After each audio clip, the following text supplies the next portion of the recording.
de alguna manera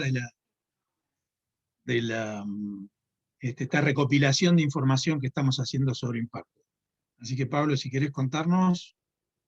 Dale, muchas gracias Gustavo y muy buenas tardes a todos.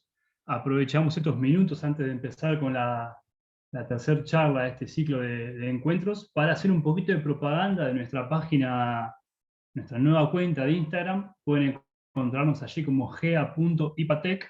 Nos sirve mucho un poco de difusión. Y justamente en esta nueva cuenta de redes sociales pueden encontrar las bases para un concurso fotográfico que estamos llevando adelante, idea de un grupo de becarios de este mismo grupo de investigación, que tiene dos objetivos principales. Por un lado, el recreativo, realizar un concurso fotográfico, una competencia de fotografías sobre la erupción del Cordón Cauche de 2011, pero por otro lado tiene un objetivo también más comunitario y social, que consiste en construir una galería fotográfica con fotos que no necesariamente tienen que ser profesionales. Invitamos en realidad a toda la comunidad a participar, enviando su fotografía a la página el contacto que figura en pantalla. Pueden encontrarlo escrito en nuestra cuenta de Instagram también, es contactogea.ipatec@comahue-conicet.gov.ar. Allí pueden enviar la fotografía, sea profesional, casera, todo sirve, todo cuenta, acompañado por una breve descripción de más o menos 4 o 5 renglones sobre qué es lo que estamos viendo en la fotografía. El concurso inició el pasado viernes 4 de junio y va a estar finalizando el jueves 24. Hasta ese día vamos a estar recibiendo fotografías y a partir de ahí vamos a dar a conocer esta galería con fotografías de la comunidad, rememorando la erupción del Cordón Cauche. Y dentro de esta galería ustedes van a poder votar a la mejor fotografía, que va a ser premiada junto con la fotografía de mayor relevancia para el grupo de investigación y las 3 mejores fotografías. Los premios van a estar siendo auspiciados por la cervecería Manush de Bariloche y vamos a estar contando con un jurado eligiendo las mejores fotografías y justamente las fotografías de relevancia para el grupo de investigación. Así que nuevamente los invitamos a seguirnos en redes, a participar del concurso y colaborar con la difusión del concurso. Les recordamos que cualquier tipo de fotografía sirve. Gracias, Pablo. Bueno, les cuento un poquito cómo tenemos organizado el día de hoy. Vieron que cada día tenemos actividades un poquito diferentes. Hoy la idea, el leitmotiv de la reunión es un poco hablar de básicamente el rol de la ciencia. Queremos ejemplificar con los casos de trabajo de nuestro instituto, que trabajamos, como ustedes saben, desde un punto de vista geoambiental, cómo la ciencia puede integrarse a la gestión de riesgos, a la gestión de estos eventos adversos. En el día de hoy vamos a empezar, yo les voy a contar rápidamente cuáles son algunas de las herramientas que existen para prever futuras erupciones, cuáles son los escenarios, cómo hace uno para plantearse escenarios eruptivos, eh, que es básicamente, bueno, una de las herramientas fundamentales, no la única, es la reconstrucción de la historia eruptiva regional. O sea, esa es una de las herramientas más importantes, la más tradicional, y es una que tenemos bien afilada en nuestro grupo. Después, Lucía nos va a contar, dentro de las nuevas líneas de trabajo que se están abriendo en el instituto, eh, cómo se hace para ir construyendo una historia de eventos geológicos, no solamente volcánicos, sino de otro tipo, ya vamos a ver, sísmicos y otras cosas, basado en el estudio de los sedimentos de los lagos. Después Camilo Naranjo nos va a contar cómo se utilizan las imágenes satelitales como herramienta para la gestión de riesgos generados por la emisión y caída de cenizas volcánicas. Ustedes saben que en las últimas décadas las herramientas satelitales han adquirido una potencia absolutamente increíble. Son muchísimas las cosas que se pueden hacer mirando desde el cielo. Después, Nahuel Lozano nos va a contar la línea que empezó el año pasado sobre básicamente qué son los lagares secundarios y cómo gestionar sus peligros. Los lagares secundarios van a ver que son un problema que deriva de las caídas de ceniza en Patagonia Norte, y Nahuel nos va a contar un poquito más de qué se trata esto y cómo se hace para gestionar estos peligros. O sea, va a avanzar un poquito sobre la cuestión de la gestión. Y por último, Lautaro, si es que se puede comunicar, porque hasta ahora creo que no pudo, nos va a contar sobre también una nueva línea que se está abriendo hace muy poquito, que se trata de desarrollo de metodologías de evaluación de riesgo geológico local, desde una perspectiva de las problemáticas locales. Si está todo en orden, yo les voy a compartir la presentación. Ustedes me avisan si está todo ok con esto. Voy a sacar el video para no alivianar un poco esto. Bueno, les decía recién que la idea es hablar un poco, de nuevo, a vuelo de pájaro. Ustedes saben que estas cosas uno podría hablar, se puede profundizar un montón, pero la idea es dejarles un pantallazo más o menos de qué se trata y que así todos entendemos más o menos de qué estamos hablando cuando hablamos de ciertas cosas. Entonces, ustedes saben, dentro de la gestión de riesgos volcánicos, una cuestión súper importante, si no la más importante, es tratar de establecer métodos como para poder saber cuáles son los escenarios posibles que yo tengo a futuro. O sea, yo sé que tengo volcanes activos, sé que tengo muchos volcanes activos en la región, y quiero saber cuáles son las posibles situaciones en las que nos podemos encontrar las poblaciones de Patagonia Norte.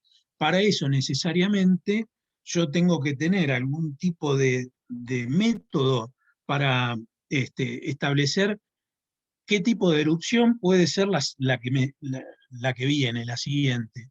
Y para eso, la manera más básica, diría yo, por donde tenemos que empezar siempre, es mirar un poco para atrás, que es lo que siempre hace la geología, es entender la realidad mirándola desde una perspectiva, yo diría, forense, ¿no es cierto?, de comprender los relictos que existen en la naturaleza, de esas evidencias de cosas que ocurrieron en el pasado, para entender cómo funcionan las cosas y poder hacer una previsión de escenarios para adelante.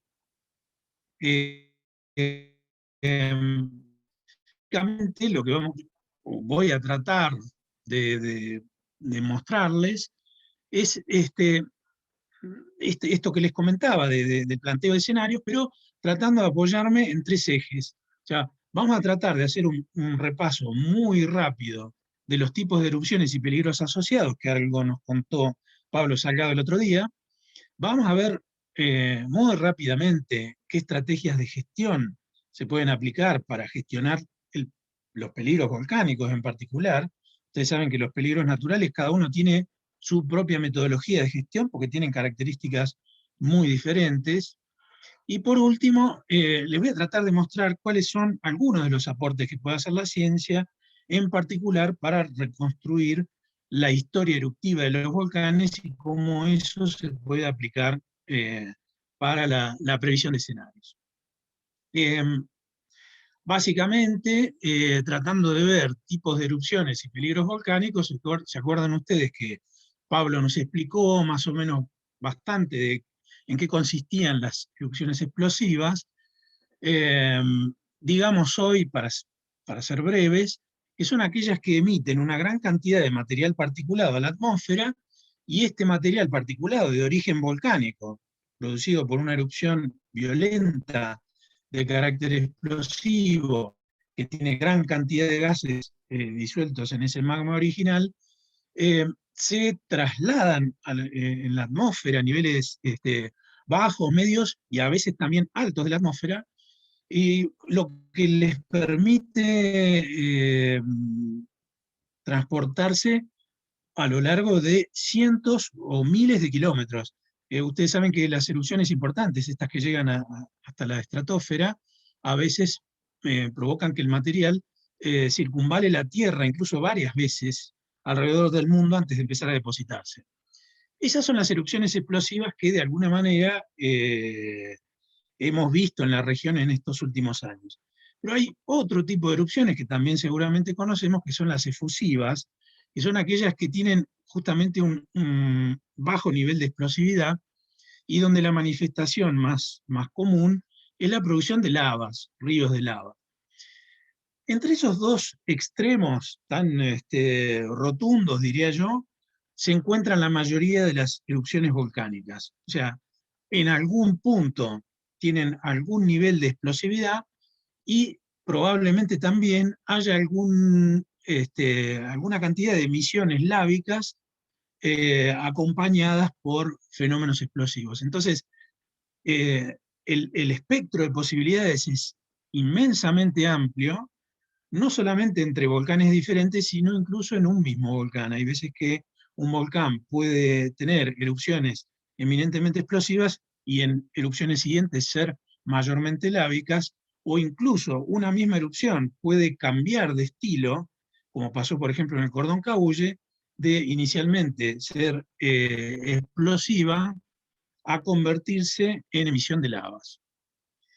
Esto nos plantea una serie de peligros volcánicos asociados que es bastante diverso, un poco relacionado con esto de la explosividad o no explosividad, y otro poco asociado a otros fenómenos que ocurren asociados a las erupciones, que son de diversa naturaleza. Yo no los voy a explicar todos hoy porque no tendríamos tiempo, para eso tendríamos que hacer otra charla en algún otro momento, pero digamos, los podríamos separar a grandes rasgos en aquellos que ocurren cerca o dentro del edificio volcánico, digamos, para englobarlos a todos, en unos 10 kilómetros alrededor del volcán, de aquellos que se distinguen por tener sus impactos muy lejos del volcán. Básicamente, ¿de qué estamos hablando? De la emisión de cenizas a la atmósfera y de las caídas de cenizas volcánicas que, como ya vimos en charlas anteriores, pueden afectar territorios que están a cientos o miles de kilómetros de distancia. Esto es lo que nos plantea esta situación en Argentina, que también hablamos muy rápidamente el otro día, que algún colega llama la paradoja de las cenizas, que es que, como ustedes pueden ver en este mapa, la mayoría de los volcanes activos de los Andes se encuentran en territorio chileno, pero la mayor parte de los territorios afectados por esas erupciones se encuentran del lado argentino. Eso tiene que ver con los patrones de circulación de vientos a estas latitudes en el hemisferio sur.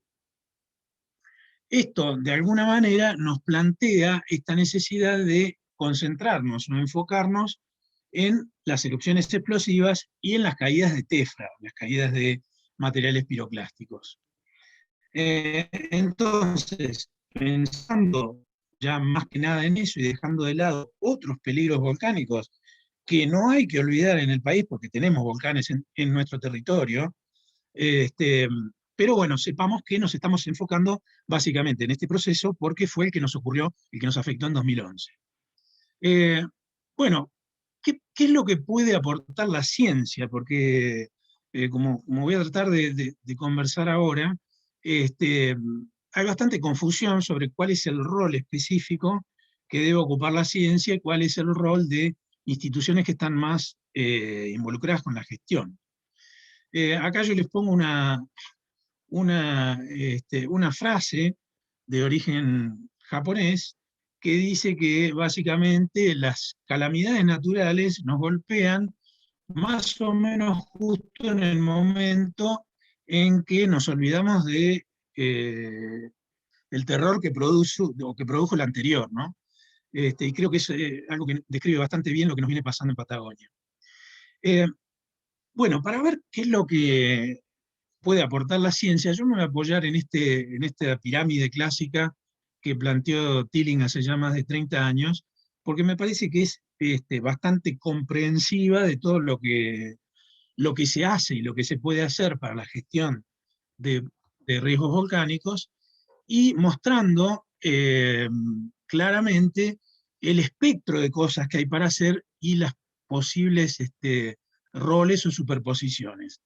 Fíjense que la pirámide empieza con una base bastante amplia que tiene que ver con los estudios básicos sobre volcanes, que claramente, fuera de discusión, se hace desde una perspectiva científica. Lo hacen eh, instituciones académicas a través de proyectos y programas de investigación científica, y básicamente tratan de estudiar desde una perspectiva muy, digamos, no aplicada, si ustedes quieren, los procesos eruptivos, sus productos, cómo ocurren estas erupciones volcánicas, si se pueden construir modelos de cómo ocurren esas erupciones, tratan de analizar cuáles son los intervalos de recurrencia, o sea, cada cuánto ocurren, con qué frecuencia ocurren estas erupciones, y por último, de alguna manera participan o establecen redes de vigilancia, que no necesariamente tienen el propósito de hacer lo que se llama monitoreo. Ahora vamos a ver un poquito más de esto. Pero básicamente este es el rol clásico que nadie discute para las instituciones académicas. Pero yo les tengo que decir que, siguiendo para arriba en esta pirámide, ustedes verán que está algo que es el análisis del comportamiento pasado, que es un poco lo que vamos a charlar hoy, cómo hacer reconstrucción de erupciones en una determinada región. Y también está el estudio del comportamiento presente del volcán, los mapeos de isonación de peligrosidad, los programas de concientización y finalmente el objetivo, que parece ser el objetivo último, que sería pronosticar erupciones. Y fíjense que recién acá arriba está el quiebre entre lo que sería el sistema de generación de información sobre la problemática volcánica y el sistema de decisión, que serían ya organismos de gobiernos que tienen bajo su responsabilidad la planificación y la toma de decisiones, ¿no es cierto? Eso sí está un poquito separado de lo que es el rol científico, pero por acá abajo hay bastante mezcla y hay distintos sistemas que se aplican en distintos países donde a veces las instituciones académicas participan, por ejemplo, de vigilancia volcánica. A veces la vigilancia, los observatorios volcanológicos están a cargo de algunas instituciones académicas, o en otros casos, como por ejemplo el caso de Chile o el caso de Argentina, tenemos instituciones específicas que se ocupan del monitoreo volcánico y que no tienen incorporadas a las instituciones académicas, aunque existe intercambio, ¿sí? Entonces, se trata de una cuestión de modelos. Cada país establece su propio modelo, lo importante es que lo tengamos claro y que de alguna manera ese modelo esté integrado a los mecanismos de protección civil que tenemos instalados en ese país. Vamos a ver un poquito de qué se trata todo este matete, porque yo sé que es bastante confuso. Entonces voy a tratar de mostrarles, si ustedes quieren un ejemplo, eh, por dónde vienen los problemas y cuáles son los desafíos que hay atrás de esto. Acá yo les pongo el semáforo de niveles de alerta volcanológica que maneja el Cernageomin, que es el organismo chileno que se ocupa del monitoreo de los volcanes en Chile, que bueno, consiste en un semáforo de 4 colores donde tienen, fíjense, bastante bien establecido para cada color cuál es la situación que hay en el volcán. Esto se llama niveles de alerta técnica volcanológica. Ellos tienen un color al cual se asocia el estado del volcán, se describe más o menos algún nivel de actitud que hay que tener frente a la situación de ese volcán. Fíjense, acá en amarillo les proponen revisar el plan de contingencia, en naranja estar un poco más atentos, y en rojo ya hablan de ir a una zona segura. Entonces, hay una recomendación y hay asociado una descripción de en qué periodo estaríamos esperando que ocurra una erupción, para cada uno de estos niveles, y cuál sería el estado de ese volcán a partir del cual yo establezco por protocolo que le voy a asignar un nivel de alerta. ¿Qué les estoy diciendo con esto? Se hacen monitoreos de con una diversidad de herramientas tecnológicas que se usan, que pueden ser in situ o pueden ser, como les decía, satelitales, pero ese conjunto de información que yo tengo la tengo que sistematizar y tengo que tener un protocolo que me diga claramente en qué situación para cada volcán yo le voy a atribuir un determinado nivel de alerta. ¿Sí? Entonces, eso en la mayoría de los observatorios está bastante claro, está bastante establecido, y los observatorios saben más o menos que a cada nivel de alerta le corresponde una determinada situación para el volcán, y hay una perspectiva más o menos clara de qué es lo que puede pasar. Ahora, para el sistema de gestión, o sea, para una persona que está en, digamos, Chosmalal, el Cernagiomil le dice que el volcán Hudson está en alerta amarilla, y esta persona de Chosmalal, que está a 1000 kilómetros al norte, se pregunta, ¿yo qué tengo que hacer con esa alerta amarilla en el Hudson? Y ahí vienen los problemas. Para esto lo que hay son alertas poblacionales que establecen los sistemas de protección civil. Los sistemas de protección civil locales, o sea, cada municipio, cada provincia tendrá el suyo, si es que lo tiene, y lo aplicará en función de qué. Y bueno, en función de conocimientos. Uno dirá, yo también tengo un semáforo que puede ser de 3, 4 colores, lo que ustedes quieran, pero yo tengo que tener claro qué significa la alerta volcanológica en este caso para cada volcán, y cómo lo voy a traducir yo en una alerta poblacional en mi población. Entonces, si el volcán es el Hudson y yo estoy en Chosmalal, probablemente yo voy a seguir en verde. Pero si el volcán es el Peteroa, por ejemplo, o alguno de los del norte de Neuquén, ya la cosa cambia. Yo por ahí tengo que cambiar de color mi alerta poblacional. El asunto es con qué información en qué información me baso para establecer esos criterios a escala municipal de cómo manejo las alertas poblacionales. O sea, cómo convierto una alerta técnica en una alerta poblacional al nivel que sea. Y para esto no hay otra alternativa que alguien se ponga a entender qué es lo que hacen esos volcanes, con qué alcances, o qué alcances tienen sus impactos, cada cuánto ocurren, de qué manera se producen, y si yo puedo saber de antemano que esto va a ocurrir. Eso necesariamente surge de estudios científicos que van a tratar de hacer preguntas científicas que de alguna manera van a responder qué tipo de erupción se va a producir, cuándo puede producirse, qué lugares va a afectar y qué tipo de efectos puede tener.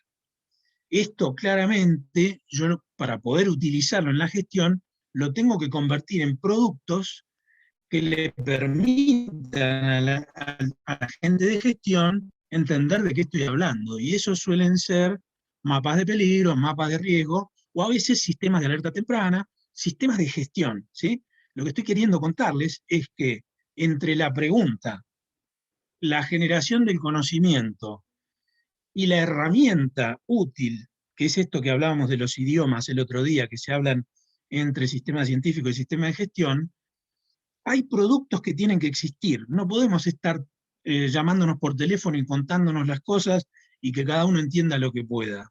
Lo que tenemos que usar son herramientas técnicas. Esas herramientas técnicas están diseñadas, existen, son conocidas. Lo que pasa es que hay que producirlas. ¿Sí?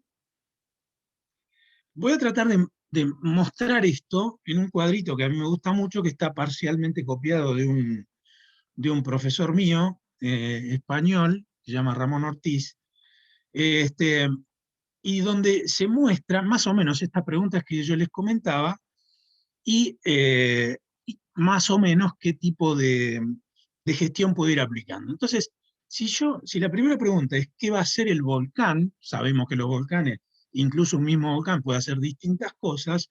Yo quiero saber qué va a hacer y también quiero saber probablemente cómo me va a dar aviso para poder anticiparme.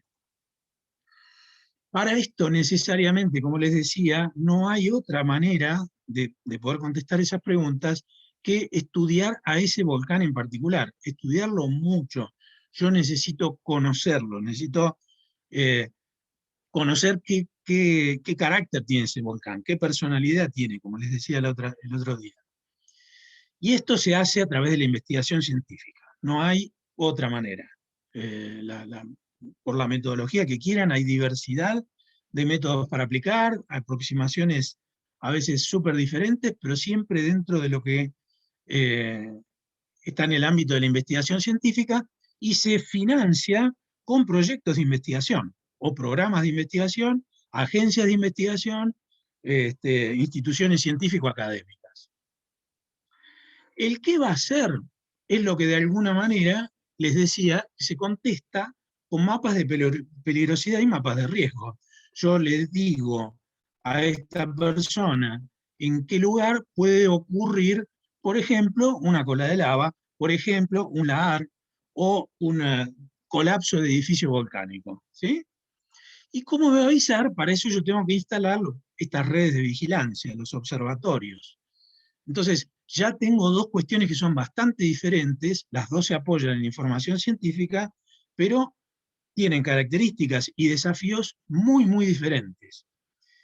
De ambas cosas, yo tengo que lograr producir lo que llamamos planes de emergencia o de contingencia o ambas cosas. O sea, estos planes, que son en general los planes de respuesta, tienen que estar basados en esta información, en los mapas de peligro y de riesgo, y en lo que me está diciendo la red de vigilancia para ver cuándo tengo que entrar en acción.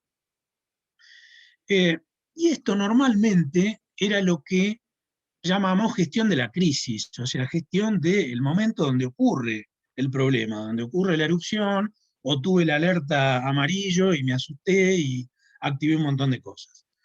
Pero eso no es lo único que hay que hacer, y sobre todo no es gestión de riesgo. Gestión de riesgo es otra cosa, es incluir la gestión territorial y es incluir todo el trabajo que tiene que ver con contemplar esto fuera de la emergencia. Lo estuvimos hablando bastante el otro día, creo que por ahí no hace falta insistir demasiado, pero nos quedan planteados entonces en este cuadro un sector, digamos, derecho, donde está la parte, lo que, digamos, serían los mecanismos más reactivos, las alertas. Yo tengo que estar en la red de vigilancia, tengo que estar mirando lo que le pasa al volcán todo el tiempo, y emitiendo y actualizando mi nivel de alerta.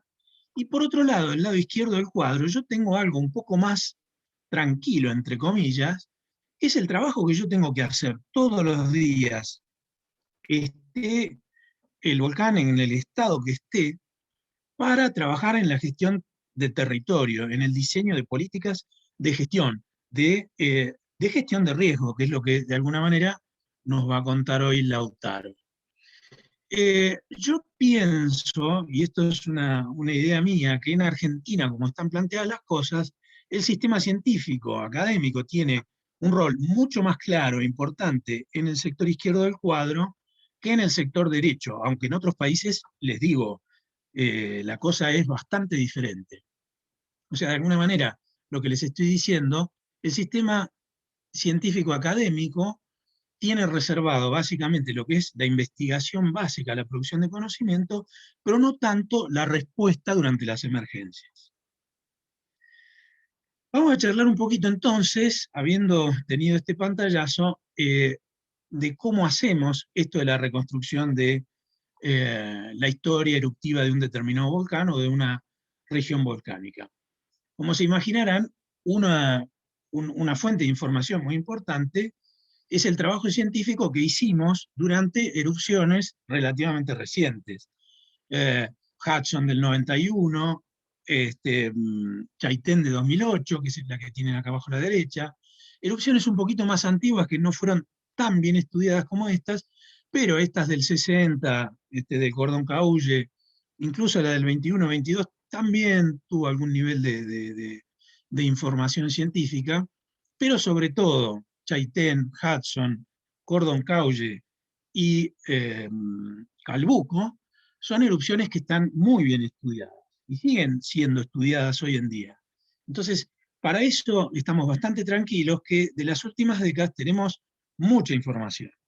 Ahora, si nos queremos ir un poco más atrás, en esta región del mundo, donde no tenemos una historia escrita muy prolongada, bueno, tenemos que tratar de remontarnos a crónicas, a algunos libros. este, mm, Recuerden que tenemos crónicas de naturalistas europeos que venían a nuestra zona y que han sido testigos de erupciones importantes, y esa información se recopila en lo que llamaría yo de manera muy genérica registros históricos. Pero como pueden ver, para nuestra región en particular, no hay mucho que se extienda mucho más atrás de fines de 1800. Después hay referencias de algunas erupciones, por ejemplo del Calbuco, pero que son bastante inciertas, y no tienen la calidad que necesitamos como para poder eh, usarlas para establecer los parámetros que necesitamos. Pero sobre todo el problema es que este tiempo, y aún el tiempo histórico de civilizaciones como las europeas, no es suficiente para que yo pueda prever con suficiente precisión qué tipos de cosas suele hacer un volcán durante sus últimos tiempos de vida. Yo para saber, yo defino que un volcán está activo si tuvo erupciones en los últimos 10.000 años, y en consecuencia yo necesito saber qué tipo de cosas hizo durante esos 10.000 años al menos, para poder tener un panorama claro de qué es lo que puede hacer a futuro. Y para esto no tengo otra alternativa que basarme en los registros geológicos, o sea, en las evidencias de esas erupciones que quedan registradas en las rocas, en los sedimentos, y ahí es donde mejor nos movemos los geólogos, que, como les decía hace un ratito, es una disciplina de características bastante forenses, diría yo. Entonces, para reconstruir la historia eruptiva de un determinado volcán, yo trato de basarme, digamos, a ver, los volcanólogos tradicionales, ¿qué hacen? Se paran en el volcán, empiezan a caminar alrededor del cono volcánico y empiezan a estudiar los niveles antiguos de rocas asociadas a erupciones antiguas, alrededor del aparato volcánico y algunos kilómetros. Esto es muy bueno para entender a gran escala cómo se comporta el volcán, cuál es la evolución desde que el volcán nace hasta los días en los que se está estudiando. Ahora, tiene un problema, y es que no tienen muy buena resolución esos estudios, porque esos ambientes son ambientes, digamos, que cambian mucho, se erosionan de manera continua, entonces las cosas no están registradas con la suficiente resolución, esa resolución de 10.000 años que yo necesito, donde todos los últimos eventos queden registrados. No es el mejor lugar para buscarlos, ¿sí? Como les decía, son muy útiles para entender la evolución a grandes rasgos, pero no para este registro de eventos que yo necesito para prever qué va a pasar. Para eso lo que usamos, en particular en la región, son lo que llamamos los registros geológicos posglaciales, que serían sedimentos que yo encuentro en superficie, o, vamos a ver ahora por qué, preferentemente sedimentos de lagos, del fondo de los lagos, que son sedimentos, son ambientes donde hay acumulación continua de sedimentos y donde prácticamente todo lo que ocurre en una cuenca de un lago queda registrada en el fondo. Esta disciplina se la conoce como tefrocronología, o sea, sería cronología de tefras. Ustedes saben que, como contamos el otro día, tefras son estos depósitos derivados de erupciones volcánicas explosivas, este material particulado generado por una erupción que de pronto se deposita, se mueve a través del aire y se deposita formando capas, ¿sí? Capas que suelen tener una continuidad muy importante y por eso son lo que nosotros llamamos excelentes marcadores cronoestratigráficos, o sea, me marcan un momento de la historia geológica, una situación de la superficie del paisaje, que queda como demarcada por esa capa que abarca probablemente miles de kilómetros cuadrados. Son muy buenos para reconstruir la historia volcánica, sobre todo en lugares donde el registro se mantiene, donde las cosas no se erosionan. Permiten identificar cuál es el volcán que originó esa capa de cenizas, y por lo tanto reconstruir su historia. Y además permite dimensionar cuál es el alcance que suelen tener las erupciones de este volcán. Entonces nos provee de información muy útil para la gestión de peligros volcánicos. Les voy a mostrar por qué les decía que elegimos básicamente los registros lacustres para trabajar para hacer tefrocronología. Fíjense, esto es la situación que tenemos acá en el Paso Puyehue. Tenemos todo el registro posglacial, o sea, los suelos que están una vez que se retiraron los hielos en nuestra zona. Hay sucesiones de suelos con niveles de tefra intercalados que corresponden a algunas de las erupciones más importantes que hubo en la región, y lo que podemos ver básicamente, más o menos, son 9 capas de tefras muy importantes que son visibles en buena parte de los alrededores del Paso Puyehue y Camino a Siete Lagos, que abarcan unos 9.000 años de historia. 9.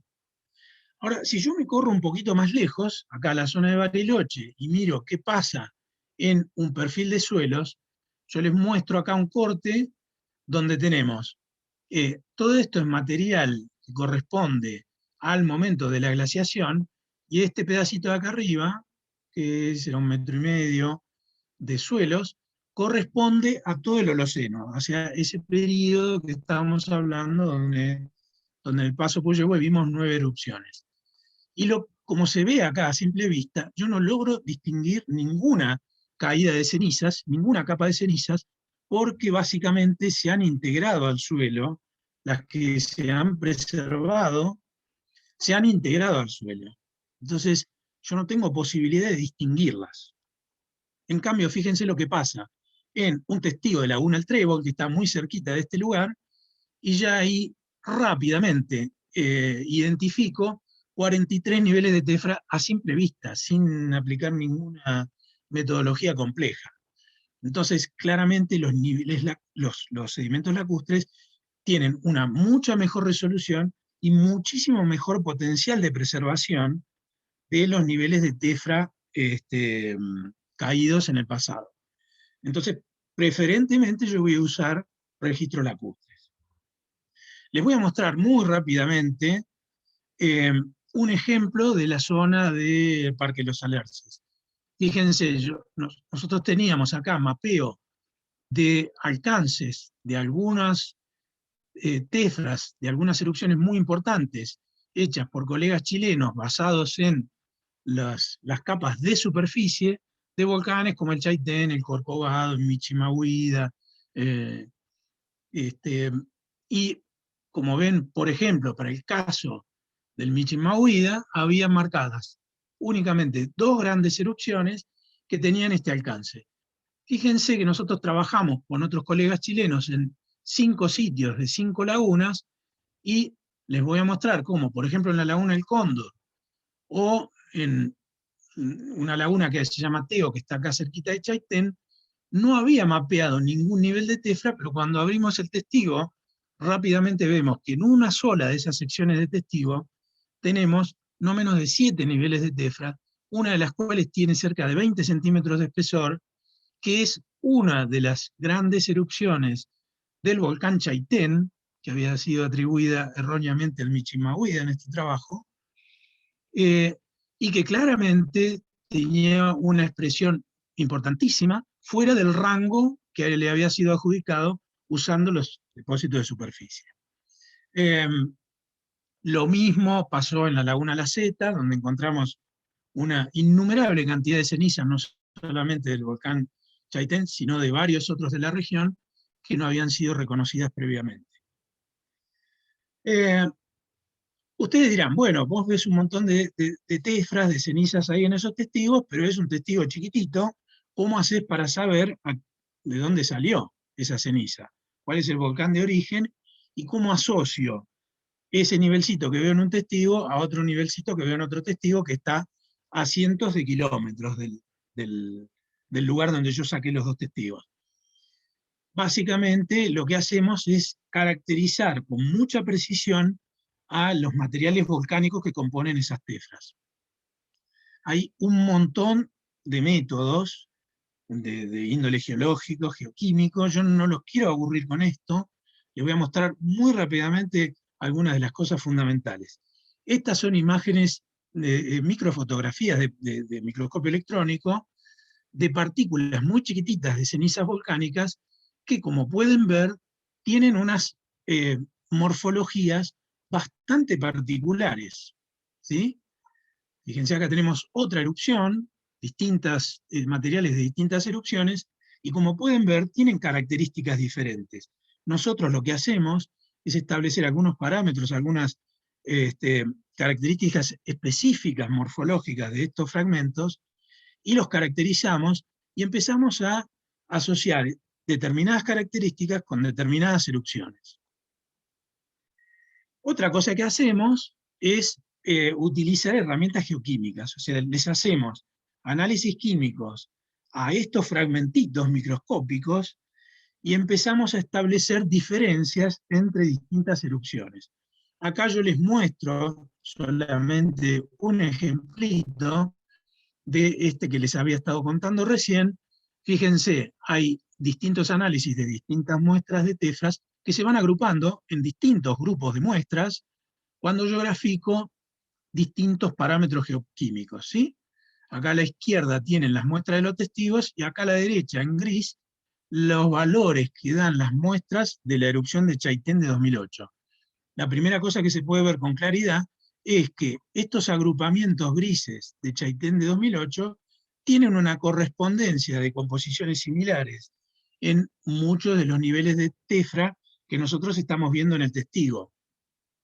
Acá hicimos algo parecido, ¿sí? Y vemos que se agrupan un montón de muestras de distintos testigos de distintos lugares, pero que claramente tienen patrones geoquímicos similares, y por lo tanto, como yo sé que esta derivó de la erupción de Chaitén de 2008, le atribuyo un origen a Chaitén a todas las muestras que se agrupan dentro de ese campo geoquímico, ¿sí?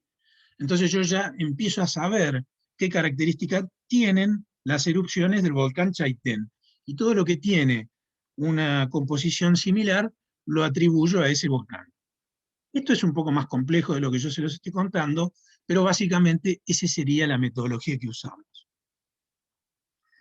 Eh, pero eso no me alcanza, yo necesito saber esas cosas que yo estoy viendo a lo largo de un testigo, cuándo ocurrieron. O sea, necesito ponerles una edad.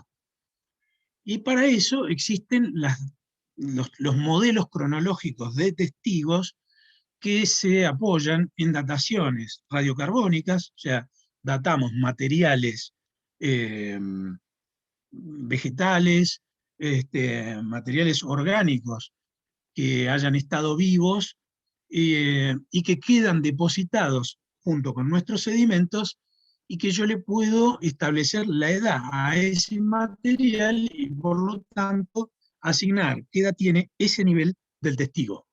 Acá lo que tenemos es complicado, no me voy a poner a explicar todo, pero básicamente lo que quiero que vean es que tienen profundidad del testigo acá en el eje vertical y años, calendarios, años antes del presente, en la horizontal. Entonces yo podría decir, bueno, esta tefra que yo tengo acá marcadita en negro, por ejemplo, bajo y veo, esta tefra tiene cerca de 14.000 años.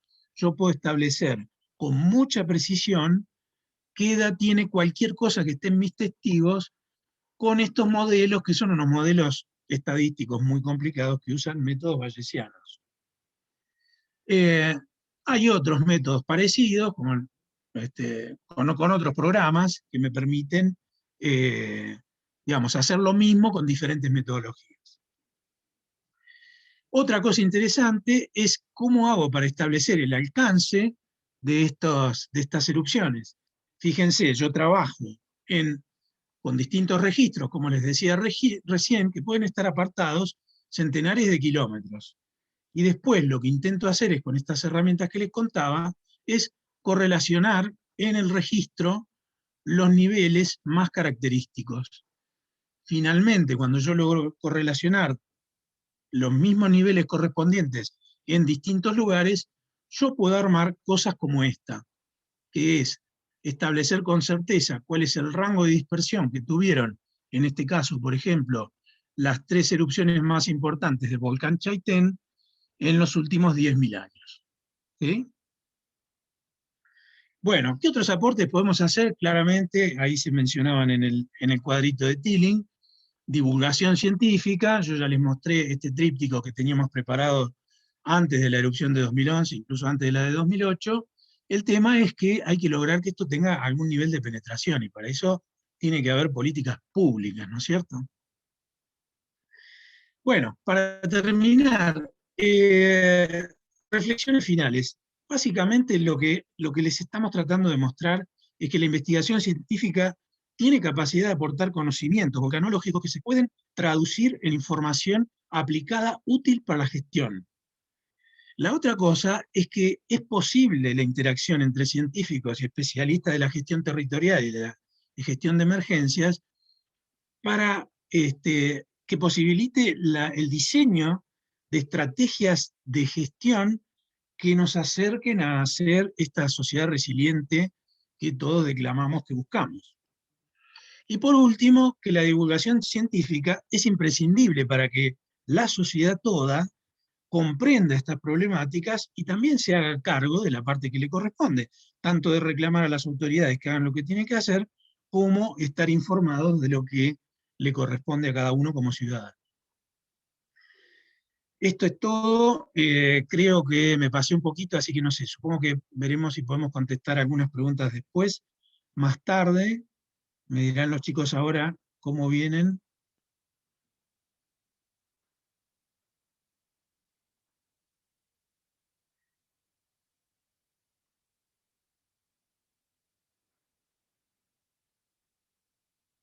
¿Quién estuvo recogiendo las preguntas?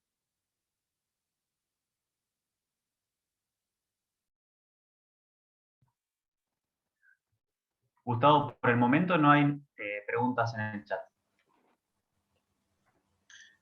Entonces yo diría que continuemos, si les parece, y en todo caso las preguntas que puedan ir llegando las contestamos después. ¿Sí? Le daría la palabra a Lucía para que nos cuente sobre su trabajo en reconstrucción de historia de eventos que se registran en el fondo de los lagos. Ahí estoy Buenas tardes. Ahí estoy por compartir la pantalla. Lucía es geóloga, recibida en la Universidad Nacional de Tucumán. Inició recientemente una beca doctoral de CONICET trabajando en nuestro grupo, en el IPATEC, para justamente trabajar sobre este tema, sobre la reconstrucción de eventos geológicos posglaciales de la región. Bien. ¿Se me escucha bien? Sí, perfecto, Lucía. Bueno. Sí, perfecto. Genial, arranco entonces. Buenas tardes, ¿cómo están? Como me presentaban, yo soy Lucía Domínguez y en abril he comenzado mis estudios de doctorado bajo la dirección de Gustavo y de Débora Beit. Hace muy poco que he comenzado, entonces no tengo resultados para compartirles. Lo que voy a intentar contarles es de qué se trata el trabajo que estoy comenzando. El plan de trabajo de mi doctorado se titula Estratigrafía de eventos volcánicos, sísmicos y de remoción en masa en registros sedimentarios lacustres de Patagonia Norte. Entonces, ¿qué es estratigrafía? Viene de la palabra estrato, que en una definición muy general sería la estratigrafía, la descripción. Uy, ¿qué pasó ahí? Uy, uy, uy. ¿Están viendo? Se me... No, se ve todo Ahí está. ahí. Ahí Ahí volvió. la ventana. Bien. Ahí está. Bueno, ¿en qué está? Bien. Entonces la descripción de los estratos. Y los estratos son capas de roca que se caracterizan por una propiedad litológica en particular que la distinguen de las capas adyacentes. Históricamente el concepto se refería a las rocas sedimentarias, que son las que se forman a partir de la sedimentación, o sea, el transporte y el depósito de fragmentos que provienen de la desintegración de rocas preexistentes o también a partir de la precipitación de sustancias en solución. Los sedimentos se depositan entonces en las cuencas sedimentarias. Pero la estratigrafía también abarca a otros tipos de rocas, como por ejemplo las rocas volcánicas. En resumen, de lo que busca la estratigrafía es definir unidades y implica un trabajo de nomenclatura de los estratos y busca comprender las relaciones verticales, cuál se ha depositado antes que el otro, y las relaciones horizontales, cuál es la extensión de los estratos y cuando no están continuos, cuáles estratos son equivalentes, que a eso es a lo que nos referimos cuando hablamos de correlación. Se puede decir entonces que un objetivo de esta rama de la geología es dilucidar nada más ni nada menos que la historia del planeta. Acá en la tabla cronoestratigráfica están divididas las eras y los periodos de la Tierra. Nosotros trabajamos, como les contaba Gustavo, acá en la parte de arriba, en lo más reciente, los últimos 20.000 años, el Holoceno. ¿Y por qué esto? Bueno, porque es a partir de estudiar a las rocas, los procesos que las generan en el marco temporal, es como vamos comprendiendo la dinámica del planeta, desde la formación de un océano o una cordillera hasta la evolución de un valle. La estratigrafía entonces le aporta el marco temporal y también espacial a los estudios geológicos, por ejemplo, los estudios de riesgos. Ahora, estudiamos y definimos a las unidades estratigráficas a partir de una variedad de aspectos. Uno de esos aspectos posibles lo da la estratigrafía de eventos. La estratigrafía de eventos parte de la premisa de que los depósitos se pueden dividir en dos grandes partes. Por un lado, los que se generan por procesos que tienen lugar a un ritmo lento y relativamente constante, que son como los depósitos normales, el fondo, el trasfondo. Y por otro lado, hay eventos que duran intervalos cortos, en comparación son poco frecuentes, y que producen depósitos y cambios de forma abrupta. Se pueden interpretar como catastróficos. Estos eventos generan capas de sedimentos discretas que pueden tener gran extensión y son sincrónicos. O sea, se considera que se forman en el mismo momento en todos los lugares donde aparecen. Y pueden ser cíclicos, como veíamos en los sismos, como las erupciones volcánicas, o pueden no tener una periodicidad muy marcada. Dentro de los eventos están, bueno, como decía, las erupciones, los sismos, tsunamis, grandes tormentas, inundaciones, entre otras. En los lagos, estos se van a ver como depósitos de ceniza, como capas con deformación in situ en el lugar, o como sedimento que se removiliza, sedimento del mismo lago o sedimento que le ingresa a los lagos. Los eventos que vamos a estudiar son los volcánicos, los sísmicos y de remoción en masa. Entonces, en cuanto a los eventos volcánicos, un poco lo que contaba Gustavo, en los lagos aparecen como los niveles de tefra. Para nosotros son importantísimos porque forman depósitos isócronos y cubren grandes superficies, como contaba Gustavo. Entonces nos sirven como método para datar, porque le podemos asignar la misma edad de depositación a los depósitos equivalentes. Para poder hacer eso necesitamos caracterizarlos con mucha precisión. Y ahí un poco lo que veíamos con Gustavo, se extraen los testigos, se le hacen toda una batería de estudios, rayos X, susceptibilidad magnética, se los describe a simple vista, se muestrea y se los ve en microscopio y a lupa, y se describen los fragmentos de vidrio y los minerales, y se le hace estudios geoquímicos, y con toda esa información, además de un estudio paleoambiental, porque yo necesito saber si esos depósitos son directamente de caída o si son cenizas removilizadas. Es una información clave. Y con toda esta información, lo que hacemos es correlacionar. Y por otro lado, aparte de ser marcadores estratigráficos, como les contaba Gustavo, también nos sirven para generar información de los procesos magmáticos y volcánicos, para hacer la reconstrucción de las erupciones, saber la recurrencia y las características. En cuanto a los eventos sísmicos y de remoción en masa. La remoción en masa es una forma de movilización, de transporte de sedimento, en la que el material que está inicialmente quieto, por algún factor detonante, pierde la capacidad de sostenerse y se mueve pendiente abajo, por la gravedad, o sea, por su peso. Hay una variedad de tipos de procesos, pueden ser subaéreos o subacuáticos. Dentro de los procesos desencadenantes están las inundaciones, las lluvias intensas, pueden tener fallar de manera espontánea por una sobreacumulación de sedimento, etc. Pero, ¿qué tipo de procesos estén? Me habla de las condiciones climáticas, ambientales y sismotectónicas. Dentro de los más comunes o a todos los tipos de lagos citan en la bibliografía los deslizamientos de las pendientes laterales subacuáticas. Acá vemos en una batimetría. Este serían los deslizamientos.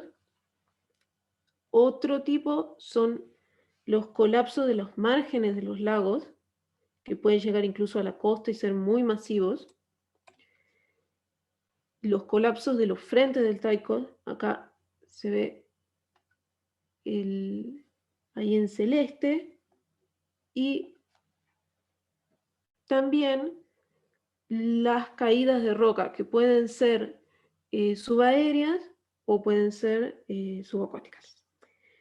Ahora, estos procesos de remoción en masa, pendiente abajo, también evolucionan a otro tipo de transporte que se genera por corriente de turbidez y genera unos depósitos que nosotros llamamos turbiditas, que no son de remoción en masa, pero están asociados en general. Y también estos procesos pueden desencadenar otros, como los tsunamis. Para estudiar estos depósitos nos valemos, como se ve acá en estos ejemplos, de métodos geofísicos, de batimetrías para conocer el fondo de los lagos y métodos geofísicos para conocer el subsuelo. Ahora, en cuanto a los fenómenos que están desencadenados por sismos, los eventos sísmicos. La actividad sísmica en nuestra región sabemos que es una zona activa, en la que por un lado interviene la placa de Nazca, ¿sí?, que se está subductando por debajo de la placa sudamericana, y por otro lado tenemos en la placa sudamericana un sistema de fallas que se llama Liquiñovsky, que está íntimamente relacionado con la zona volcánica sur. Ahí es donde se emplazan los volcanes que se ven en este mapita de ubicación. Y acá les mostraba, ojalá que se vea, un video de un trabajo en el que por 16 meses hicieron mediciones de los sismos en esta parte norte de la zona. En 16 meses midieron 356 sismos y, bueno, no se está viendo, no importa. El tema que, ahí está. y se ven los sismos más superficiales asociados a la zona de falla esta de la placa sudamericana, y unos sismos más profundos que están asociados a la zona de subducción. Estos sismos, de todas formas, que ellos registran, son sismos chicos, que no pasan de un momento de más de 3,6. Ahora, para poder estudiar los sismos que tienen frecuencias más largas y que tienen mayor magnitud, no nos queda otra que recurrir al registro geológico. Para aportar en ese sentido es que, como les contaba Gustavo, estudiamos los depósitos lacustres. Dentro de los depósitos lacustres generados por sismos, hay dos importantes: los in situ, los de formación in situ, y sobre todo las turbiditas. Al estudiarlo es muy importante dilucidar que el origen sea por un sismo. El principal criterio que tenemos es que son eventos extendidos y sincrónicos, por lo que es necesario evaluar varias cuencas o subcuencas. En general, los sismos que llegan a generar estos depósitos tienen que sentirse en el lugar con una intensidad mínima de 5,5, por lo que los sismos que esperamos encontrar son de magnitudes medias o grandes. Y al integrar el resultado de varias cuencas, incluso se puede llegar a inferir la paleointensidad del sismo y la dirección de origen. E incluso se podría llegar a relacionar con la falla de origen. Los lagos, entonces, ¿y por qué estudiamos los lagos? Como un poco como les contaba Gustavo, proveen un archivo datable de erupciones de condiciones climáticas, ambientales y sismotectónicas. Esto debido a que son de pequeño tamaño, tienen límites bien definidos y tienen sedimentación espacial y temporalmente continua. Entonces su estudio nos permite extender el catálogo de eventos a tiempos prehistóricos, por lo que es bastante esencial para la evaluación de riesgos. En resumen, el objetivo de mi estudio de doctorado es, por un lado, aportar un granito de arena al registro de estos eventos, que sirve como marco para los estudios ambientales, y en el proceso formarme en la investigación de estas temáticas. Muchas gracias. Muchas gracias, Lucía. Bueno, les recuerdo que pueden ir anotando las preguntas ahí en el chat. Nosotros las vamos registrando y en el momento que se pueda armamos una rondita de respuestas. Mientras tanto, si es que Camilo está por ahí todavía, sí, ahí lo veo. Le voy a dar la palabra a él. Camilo es ingeniero de origen colombiano. Él está iniciando su 4º año de beca doctoral de CONICET, trabajando en el grupo GEA del Instituto IPATEC, y él trabaja con, como buen ingeniero que es, con herramientas tecnológicas. O sea, él está haciendo su tesis doctoral tratando de afilar métodos que tienen que ver con la detección de cenizas en la atmósfera y sobre la superficie para mejorar lo que es el seguimiento de plumas y mapeo de cenizas inmediatamente después de producidas. Así que Camilo nos va a contar más o menos de qué se trata esto que yo rudimentariamente traté de explicar. Hola, muy buenas tardes a todos y muy buenas tardes, Gustavo. ¿Ahí se me escucha bien? Se escucha perfecto, Camilo. Perfecto. ¿Y están viendo mi pantalla, Muy bien. la presentación? Sí, Sí. Ok, perfecto.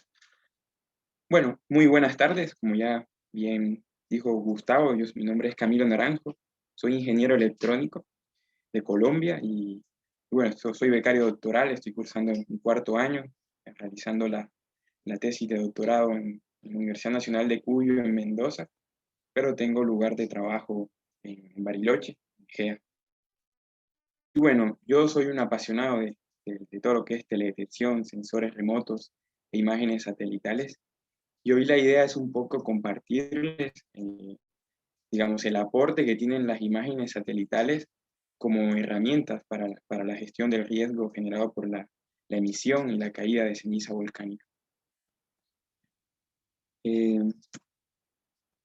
Siguiendo ese orden de ideas, hoy quise iniciar la presentación con una panorámica, una imagen satelital de la región que fue afectada por la erupción en el 2011. Mira acá, en la parte superior izquierda podemos ver el complejo volcánico Puyehue-Cordón-Cauye, también había Antura, San Carlos de Bariloche. Esta imagen fue tomada justo por el satélite Sentinel-2 el lunes 14 de esta semana.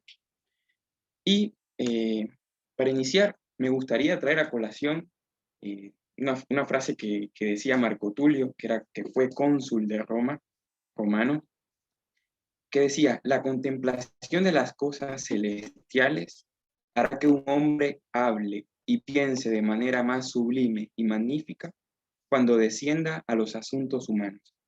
Esa palabra celestial aquí la podemos reemplazar por cósmica o espacial, ¿no? Y viene muy de la mano con una frase también que el doctor Conrado Barot, por allá en el 2011, en el marco del lanzamiento del satélite SAT-D, dijo que Argentina iba al espacio para mirar el planeta Tierra. Y esto me parece muy, muy interesante porque va muy acorde a la premisa que hoy tenemos en el mundo de la observación terrestre, ¿no? Que está bien, y también va de la mano de lo que hace la ciencia, en este caso la ciencia aplicada, que es observar un problema, en este caso como lo fue la erupción del 2011, y a partir de ese problema desarrollar metodologías, a partir de ideas, desarrollar metodologías, ponerlas a prueba de conocimiento, poner ese conocimiento a disposición de las autoridades encargadas para mejorar la calidad de vida de la sociedad, ¿no?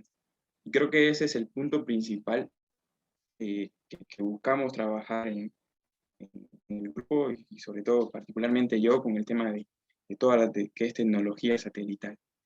Que todo lo que hagamos quede plasmado como una ayuda para ayudar a la gestión en este tipo de eventos.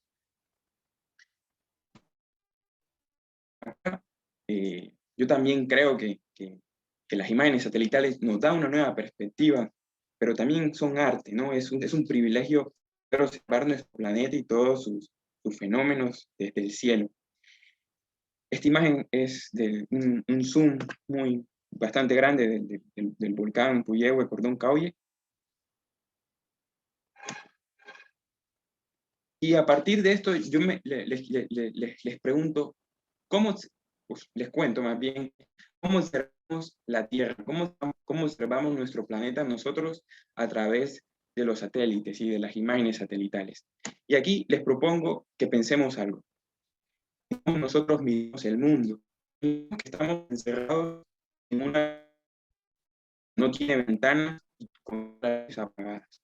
Seguramente si intentamos movernos vamos a chocarnos con los objetos que están en nuestro alrededor, porque no vemos. La cosa cambiaría si nosotros encendemos una linterna o encendemos la luz de la habitación. Ya podemos percibir ahí nuestra...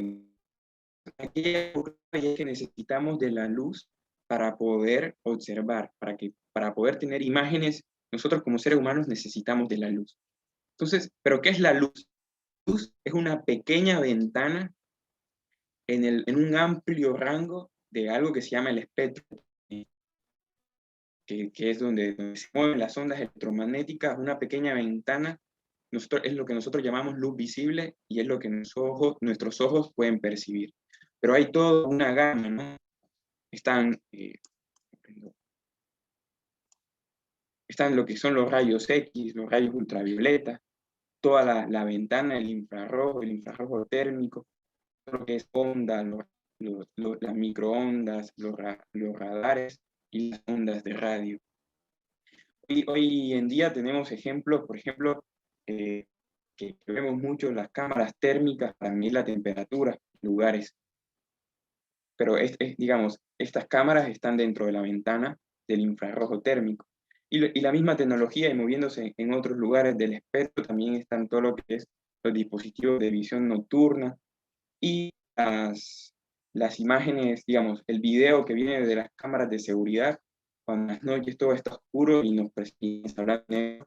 Bueno, toda esta tecnología aprovecha amplio rango del espectro electromagnético.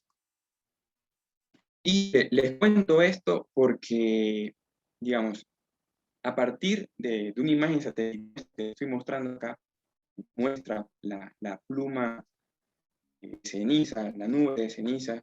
Esta fue tomada el 6 de 2011, justo 2 días antes, 2 días después de la erupción.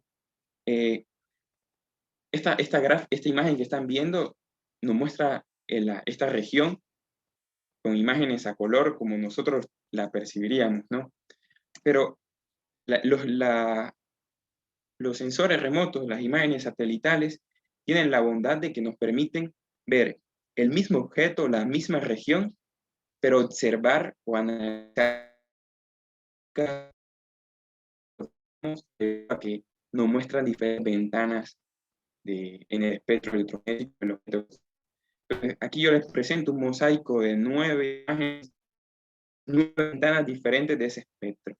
Las 4 primeras están ubicadas en la parte visible, están en blanco y negro porque están separadas, digamos, y las últimas 5 nos muestran todo lo que es el rango del infrarrojo y el infrarrojo térmico. Entonces, ¿por qué esto es importante? Porque con todo esto digamos, combinando todo esto, nos da la posibilidad de estudiar las cosas de una mejor manera. Con esto me gustaría retomar una diapositiva que presentaba Pablo la semana pasada, el sistema de impactos, que los volcanes en una erupción explosiva inyectan gases y aerosoles y material particulado a la atmósfera. Esto a alturas elevadas y llega un punto donde toda esta columna eruptiva solo se ve influenciada por la acción del viento y esa ceniza, gases, empieza a dispersarse y luego posteriormente esa ceniza que está en suspensión se deposita, se precipita a tierra y es lo que conocemos como caída de tefra o caída de ceniza. Y acá tenemos 2 procesos. Por un lado, la caída de ceniza genera la acumulación de tefra en el terreno, a todos los impactos que vimos la semana pasada, que nos reportó Gustavo ahorita, y también la nube de ceniza que queda en suspensión en la atmósfera. Entonces, se queden con estos 2 procesos porque más los voy a retomar. Por otro lado, ya yendo un poco más a la emergencia del 2011, en este caso yo no estuve presente, en aquella época solo tenía 16 años, pero conversando esta semana con Toyo, que debe estar por ahí, que trabaja en la Comisión Nacional de Actividades Espaciales, CONAE, hablamos de que esta emergencia fue la génesis de todo el trabajo que estamos hoy llevando a cabo. Bueno, y en el año 2011 digamos, hizo uso del Charter. El Charter es un convenio internacional de todas las agencias espaciales que durante una emergencia ambiental o de cualquier tipo y en la cual las imágenes satelitales ayudan a todas las imágenes disponibles de todas las agencias espaciales del mundo que correspondan a la zona donde las agencias son puestas a la disposición de las autoridades para ayudar a la gestión del riesgo. Entonces, me contaba hace días que fueron, digamos, puestas a disposición, pero se necesitaba el desarrollo de metodologías para ayudar a la gestión del riesgo. Entonces, sabemos que la zona donde vivimos, Bariloche y toda esta región, es una zona que posiblemente se vea afectada por erupciones en los próximos años, décadas, no sabemos cuándo, pero la idea es desarrollar estas metodologías explotando y haciendo uso de toda la gran información satelital que tenemos para generar mapas y ayudar a toda la gestión. No sé si en este mapa mostrado la semana pasada por Pablo también, que muestra, el mapa es un mapa de isópatas, que muestra la distribución de los depósitos de ceniza a lo largo de la región. Este mapa fue resultado de trabajo de campo del grupo GEA, que lleva a recorrer toda la región, a medir, a buscar puntos de muestreo. Es un trabajo bastante arduo, pero digamos, a partir de este graph, de este mapa que tenemos, los invito a que veamos la siguiente gráfica. Esta es una imagen tomada por el satélite Landsat 5 el 10 de enero del 2011, unos 6 meses antes de la erupción. Y estén atentos a la imagen que va a pasar. En la misma región, pero esta imagen es del 25 de octubre de 2011, después de la erupción. En esta zona puede ver ya todavía el volcán en erupción. Pero si vemos toda la zona derecha de la imagen, se ve el cambio abrupto que hubo por toda la caída de ceniza. Entonces, teniendo esta capacidad de las imágenes satelitales que tienen una visión bastante amplia, regional, de las zonas de estudio, podríamos intentar llegar a estimar los mapas de isópacas o esos mapas de distribución de los depósitos de ceniza a partir de estas imágenes satelitales. En los últimos primeros años de mi doctorado, estamos desarrollando estas metodologías. Desafortunadamente no pudimos hacer los experimentos con casos de estudio de la zona por la disponibilidad de imágenes que necesitábamos, pero el año pasado, en enero del año pasado, hizo erupción el volcán Tal, volcán de Filipinas, erupción, como toda la zona estaba vegetada, y en la imagen en la parte de abajo, que fue un mes después de la erupción, se ve toda esa zona. Bueno, a través de metodologías, utilizando imágenes satelitales, pudimos estimar, como podemos ver en el mapa de la derecha, las regiones que fueron impactadas por la caída de ceniza.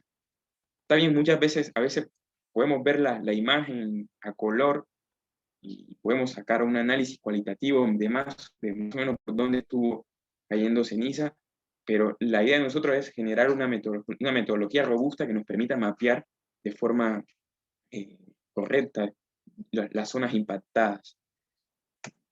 Este tipo de análisis los hacemos no con imágenes, que están en el que están en la ventana de los microondas. Por ejemplo, esta imagen está como el satélite Saucón de la Argentina. En esta parte de acá se puede ver el complejo volcánico Puyehue-Corduencauye, y acá en la parte de abajo Villa La Angostura. Este tipo de imágenes de radar son las que utilizamos para estimar los espesores y las regiones afectadas por la caída de ceniza. Por otro lado, también tenemos la detección y cuantificación de ceniza en la atmósfera, que es cuando la nube de ceniza aún está en suspensión en la atmósfera. Y acá hay anécdotas y hay una larga historia de esto, porque a lo largo de la historia muchos vuelos de aviones se han encontrado con nubes de ceniza.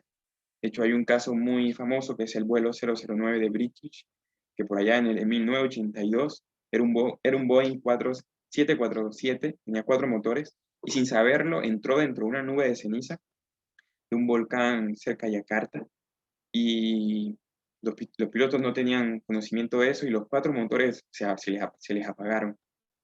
Luego, afortunadamente, el avión pudo descender, y los motores volvieron a funcionar al salir. Entonces, se generó mucho por intentar mapear estas nubes de ceniza. De hecho, por allá también en el 2010, un volcán en Islandia, y acá el nombre queda celoteo, pero creo que deberíamos poner premios también para que capaz de decirlo nuevamente. Pero este volcán en Islandia en el 2010 hizo erupción y paralizó todo el tráfico aéreo en Europa por semanas. Fue una época de mucha pérdida en el sector de los aviones por la parálisis. Y por este caso en particular, antes de esta erupción, se pedía que si había nube de ceniza, no se podía volar. A partir de este evento, en el cual fue de gran magnitud y los aeropuertos estuvieron cerrados por un gran tiempo, se empezó a como disminuir las normas un poco, y a interesarse en conocer la concentración de ceniza volcánica en la atmósfera para generar umbrales a través de los cuales los aviones era seguro volar. Entonces, a partir de esto, con el fin de detectar y de saber cuánta cantidad de ceniza hay en suspensión, este es un tema que también está desarrollado en la literatura científica, pero nosotros estamos actualmente trabajando a partir de toda la información que nos dan los satélites, con todas las ventanas a través del espectro y a través de inteligencia artificial, poder mapear de manera robusta y efectiva, óptima, esa ceniza volcánica. Parte de derecha muestra un poco esos resultados que venimos obteniendo. Porque si bien a simple vista parece que sabemos dónde está la ceniza, la verdad es que hay ocasiones en las cuales esta se mezcla con nubes meteorológicas y con otros factores que sería de gran ayuda conocer específicamente qué es lo que es ceniza. Y bueno, esto sería sí, muy rápido y muy general lo que estamos trabajando y lo que estamos intentando hacer. Gracias por su atención. Muy bien, Camilo. Muchas gracias. Ahí alguien comenta, ya que estás por ahí, qué lástima que SAOCOM no tenga sensores ópticos. ¿Tenés algún comentario al respecto? Y bueno, la verdad que, digamos, SAOCOM fue pensado para radar. La antena de SAOCOM fue un gran reto para la creación, ¿no? Porque fue una antena de 35 metros cuadrados, muy grande. Entonces, como que de ingeniería sería muy complicado agregar un sensor adicional a este satélite, porque ya la antena SAR, digamos, se lleva todo el peso y todos los sistemas electrónicos del satélite, de la plataforma. No hay casos en el mundo que conozcas, por lo menos, que un satélite con un sensor de radar tenga a la vez sensores ópticos. Sobre todo en este caso, porque el satélite de SAOCOM tiene funciona en banda L, y entonces ese tipo de banda necesita una antena muy grande. Entonces es muy complicado meter más sensores en este satélite, por eso. Pero bueno, aparte de SAOCOM, que si bien da muy buenas capacidades para este tipo de trabajo de detección, también tenemos, no sé, está disponible lo que son los satélites Sentinel de la Agencia Espacial Europea, nos generan muy buenas imágenes satelitales y con mucha frecuencia. Tienen una frecuencia de 6 días y también son muy buenas, son libres, digamos, están a disposición de todos. Hay una pregunta sobre si la ceniza en vuelo afecta a la sustentación o sobre todo los motores por falta de oxígeno o por erosión de las paletas de las turbinas. En realidad hay una multiplicidad de efectos. Hay erosión de algunos componentes, por ejemplo, los bordes de ataque de las alas, en algunos casos se vieron erosionados, ¿cómo se llaman? Los parabrisas, que no se llaman así, ahora no me viene cómo se llaman, pero básicamente lo más grave es que se produce fusión, o sea, el material volcánico en las turbinas de los jets se puede fundir y se acumula vidrio volcánico fundido, imagínense como un caramelo, sobre los rotores, lo que los hace absolutamente inoperativos. Pero bueno, se tienen que dar ciertas condiciones, como decía Camilo, cierta carga de cenizas, y no todas las cenizas además son iguales, entonces no es muy fácil de prever eso. No sé si querés agregar algo, Camilo, al respecto. Sí, un poco. La verdad no estoy muy enterado del efecto que tiene directamente, pero sí, el efecto en las turbinas, en el caso que les contaba del vuelo 009 de British, fue eso, sobre todo la parte abrasiva que va afectando mucho a los motores. pero la verdad no me atrevería a mencionar un... Sí, sí, hay abrasión, pero hay abrasión de algunos componentes en particular, ¿no? Las paletas de las turbinas, álabes creo que se llaman, sufren, pero lo peor, que es cuando las turbinas se detienen por completo, es cuando se forma vidrio volcánico que se acumula sobre las turbinas.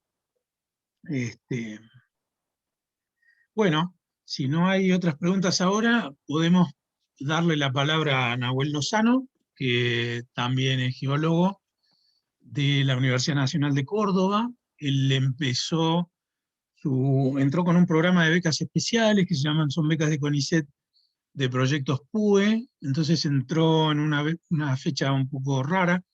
Él ingresó el año pasado, en noviembre, a trabajar con nosotros en GEA, y bueno, su tema de trabajo tiene que ver con el tema que nos va a contar, que es impacto de erupciones en Patagonia Norte, qué son los lagares secundarios y cómo gestionar sus peligros. No sé si ya estás, Nahuel, para alargar.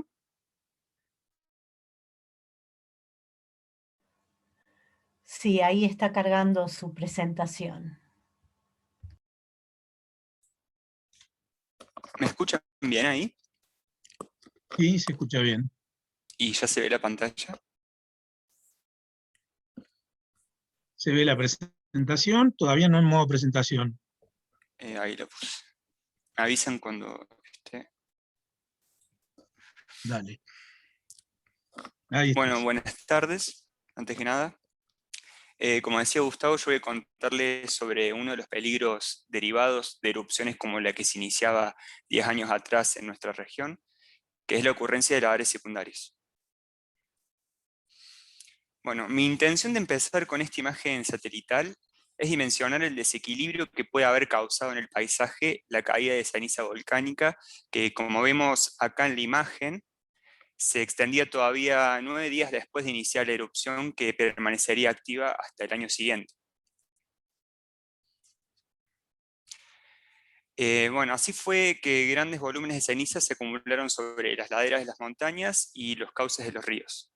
Este es el caso, por ejemplo, de las cuencas de los arroyos Florencia, Colorado y Las Piedritas, que como puede observarse en estas fotos tomadas el mes pasado, conservan aún importantes cantidades de cenizas. Uno de los peligros asociados a estas acumulaciones extraordinarias de cenizas es la ocurrencia de lagares secundarios. Estos son flujos que se generan cuando la ceniza volcánica es removilizada pendiente abajo a raíz de las lluvias y el derretimiento de nieve principalmente. Por tratarse de flujos muy densos que se mueven a gran velocidad, pueden causar daños importantes cuando alcanzan asentamientos humanos o infraestructuras.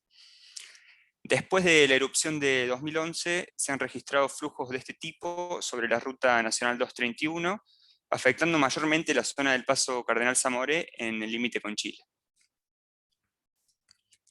Si bien existen algunas acciones concretas que se pueden tomar durante la ocurrencia de estos eventos para mitigar su impacto, van a ser aquellas medidas dispuestas con anticipación las que disminuyan considerablemente las consecuencias. Por esto resulta necesario desarrollar herramientas predictivas frente a estos procesos amenazantes. Entre ellas, ejercicios de simulación en base a las cuales se pueden elaborar mapas de peligrosidad y los sistemas de alerta temprana. Estas constituyen un insumo fundamental para los organismos responsables de delinear medidas de gestión del riesgo y políticas de ordenamiento territorial. En este sentido, en un trabajo conjunto con el doctor Gustavo Córdoba, que pertenece a la Universidad Colombiana de Nariño, desde el grupo de estudios ambientales se hizo un análisis de la peligrosidad asociada a la ocurrencia de lagares secundarias en los arroyos que surcan la localidad de Villa Langostura. Para ello se trabajó con un programa desarrollado por el propio Córdoba que simula la trayectoria que tendrían estos flujos, pudiendo conocer así las áreas que serían inundadas si los mismos ocurrieran. Como resultado, se observó que los flujos depositarían su carga al alcanzar zonas de bajas pendientes a la salida de los valles, pudiendo afectar a algunos sectores urbanos. En base a estos resultados, la Dirección de Protección Civil del municipio diseñó un plan de emergencia que se enfoca en el monitoreo de precipitaciones e implementa algunos mecanismos de alerta.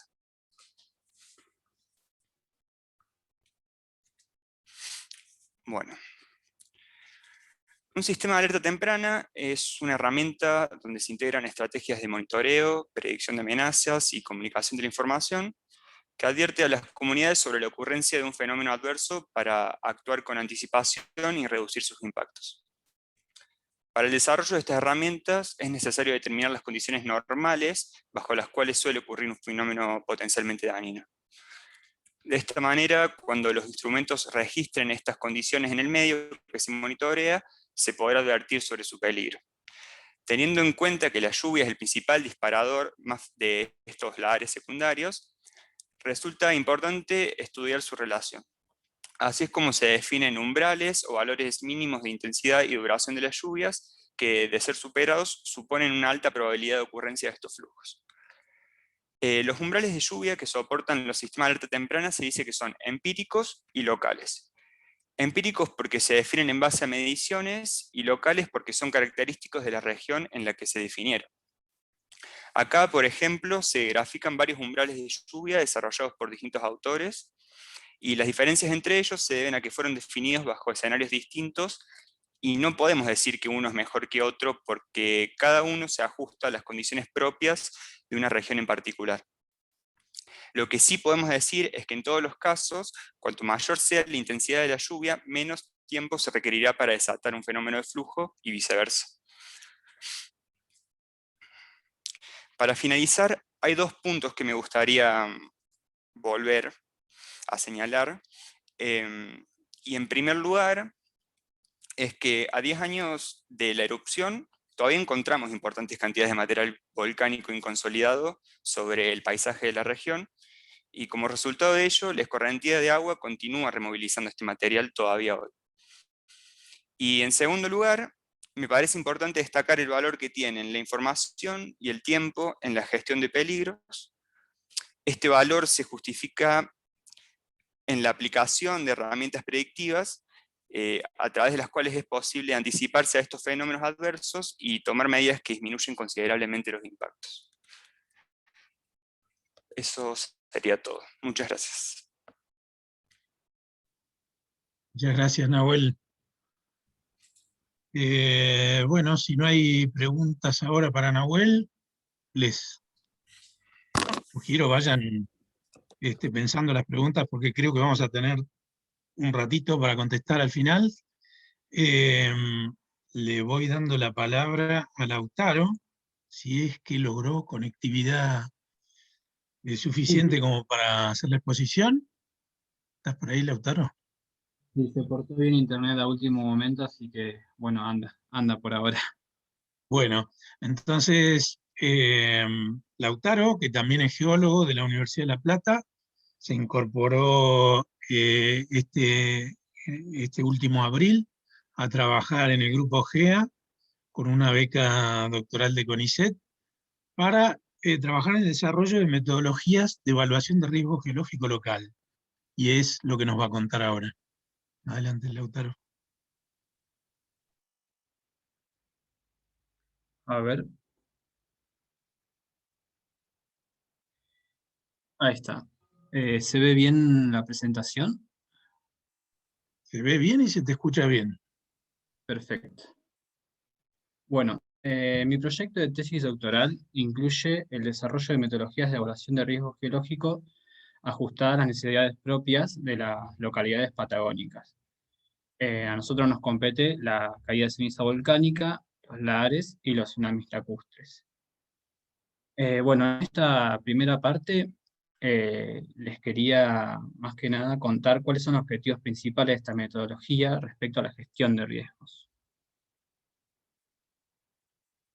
Bien, el objetivo principal de esta metodología es, ¿ustedes ven arriba lo del zoom? O pues me está tapando a mí, pero no sé si ustedes lo ven.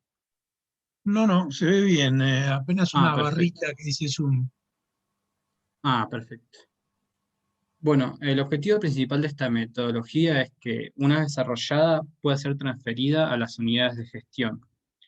La idea central es que las propias unidades de gestión puedan autogenerar la información básica que necesitan para gestionar los riesgos. ¿Cuál es el impacto a la población? Bueno, lo podemos separar en dos partes. Primero, lo que es antes de una emergencia, lo que es un periodo de calma, podría generar lo que es contribuciones al ordenamiento territorial y aumentar lo que es la resiliencia futura, ¿no? Cuando algo está bien planificado, generalmente tiene una mayor resiliencia.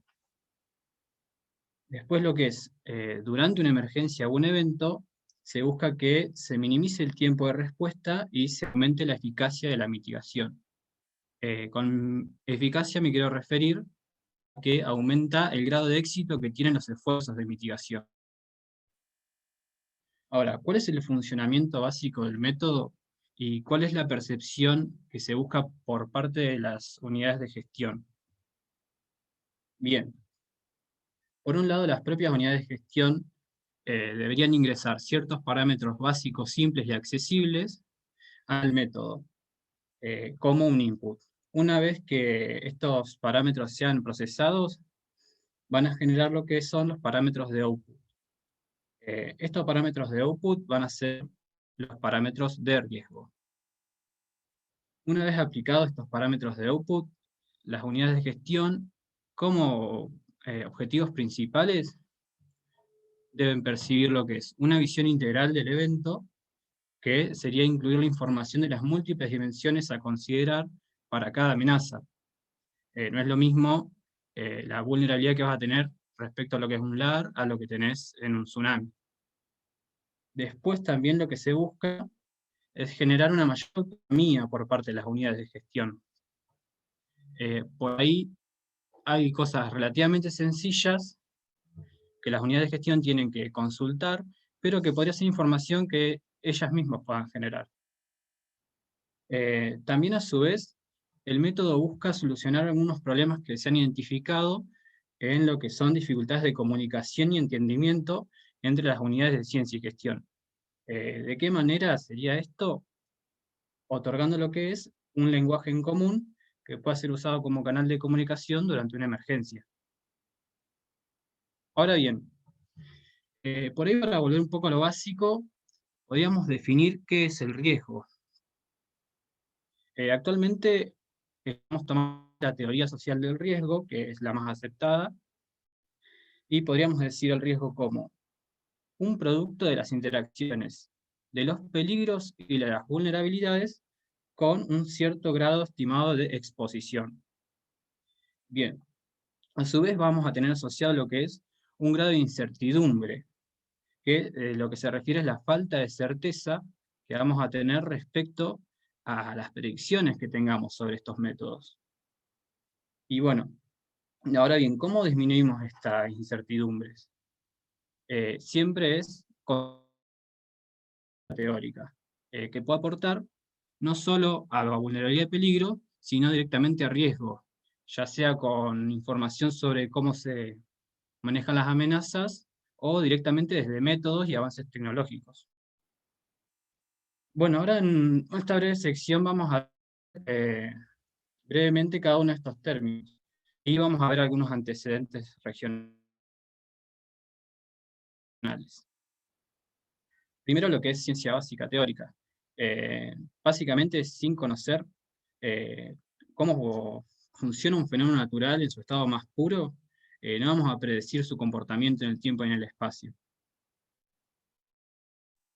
Bueno, a modo de ejemplo, podemos ver estos ejemplos de producciones por parte de los integrantes del grupo y colaboradores. Por un lado tenemos lo que es un trabajo de investigación que estudia lo que es el fenómeno de removilización de cenizas en ambientes acuáticos y genera lo que es acercamiento a peligros que estos procesos representan. Después tenemos abajo lo que es un trabajo que ejemplifica lo que es la recurrencia e implicancias de peligro de otros fenómenos. Estos son parámetros muy importantes a tener en cuenta de ciencia básica para después desarrollar estimaciones de peligro. Acá tenemos, por ejemplo, otros ejemplos de recurrencia y naturaleza de las amenazas. Como verán, no solo tomamos en cuenta lo que es cordón cauche, sino el Chaitén, y bueno, como dijo Gustavo al principio, hay muchos centros eruptivos que representan una amenaza para la región patagónica. Ahora bien, continuamos con la sección de peligro. El peligro en geología es básicamente cualquier fenómeno geológico, natural o antrópico que tenga una magnitud o capacidad de producir daños. Es una definición simple, sencilla, pero que se amiga bastante bien con la cantidad de definiciones que andan dando vueltas, ¿no? Bien. Acá tenemos ejemplos de evaluaciones de peligros y menciones de la exposición. Por un lado tenemos referido a los procesos tsunamigénicos de las costas de Bariloche, y por el otro lado, que lo mencionó Nahuel recién, la Ares en Villa Langostura. Estos trabajos muestran a su vez dos maneras de evaluar el peligro. Por un lado tenemos una manera forénsica, que es un proceso que ya ocurrió y ver las que dejan en su magnitud. Y después tenemos lo que es una forma predictiva a partir de modelos digitales.